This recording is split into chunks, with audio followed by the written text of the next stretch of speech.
அவருடைய சமூகத்தில் ஊற்றி நாம் செபிக்கும் பொழுது இப்படிப்பட்ட ஆசீர்வாதமான காரியங்களை தேவனாகிய கர்த்தர் செய்கிற தேவனாய் இருக்கிறார். அதுக்கு கீழே இருக்கிற வசனங்களை நாம் வாசிக்கும் பொழுது, அன்னாள் தன் இருதயத்திலே பேசினாள், அவளுடைய உதடுகள் மாத்திரம் அசைந்தது, அவள் சத்தமோ கேட்கப்படவில்லை. ஆமென். இந்த வசனத்தை நல்லா கவனிச்சு பார்த்தீங்கன்னா, அன்னாள் தன்னுடைய இருதயத்தில் தான் அந்த ஜெபம் செய்தார்கள்.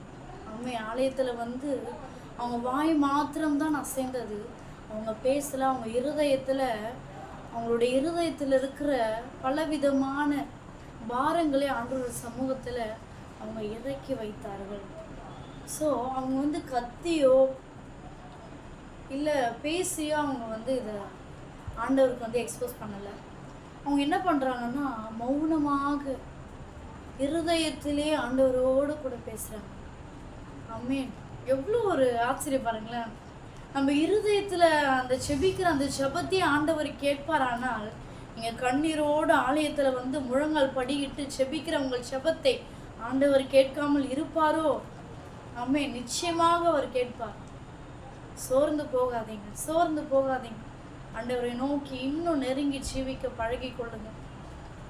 பழக பழக நம்ம ஆண்டவர் கூட சேர சேர அநேக போராட்டங்கள் வரும், அநேக உபத்திரவங்கள் வரும், பாடுகள் வரும், கஷ்டங்கள் வரும், குடும்பத்தில் சூழ்நிலைகள் வரும்.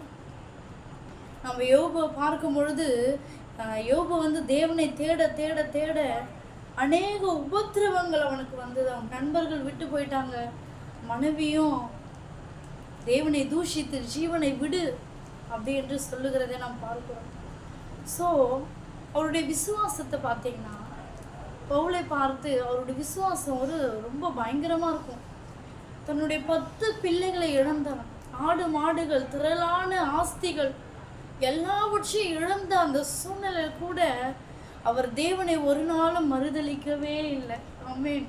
இப்படிப்பட்ட ஒரு விசுவாசம் உங்களுடைய வாழ்க்கையில் வரணும் அப்படின்னா, நீங்கள் தேவனை நோக்கி நெருங்கி நெருங்கி நெருங்கி, பாடுகள் வருங்க, கஷ்டம் வருங்க, ஆனால் தேவனாகிய கர்த்தர் உங்கள் பட்சத்தில் நிற்பார். அவர் கைவிடவே மாட்டார். அவர் ஒரு நாள் உங்களை கைவிடுகிற தேவன் அல்ல. ஆமென். மனம் மாற அவர் மாந்தர் அல்ல, மனுபுத்திரன் அல்ல. கர்த்தர் நிச்சயமாகவே, அதுதான் அண்ணலை நாம் பார்க்கும் பொழுது, இருதயத்திலே அவள் பேசினாள். கர்த்தருடைய வசனம் சொல்லுகிறது இல்லையா, மனுஷர்களோ முகத்தை பார்க்கிறார்கள், தேவனாகிய கர்த்தரோ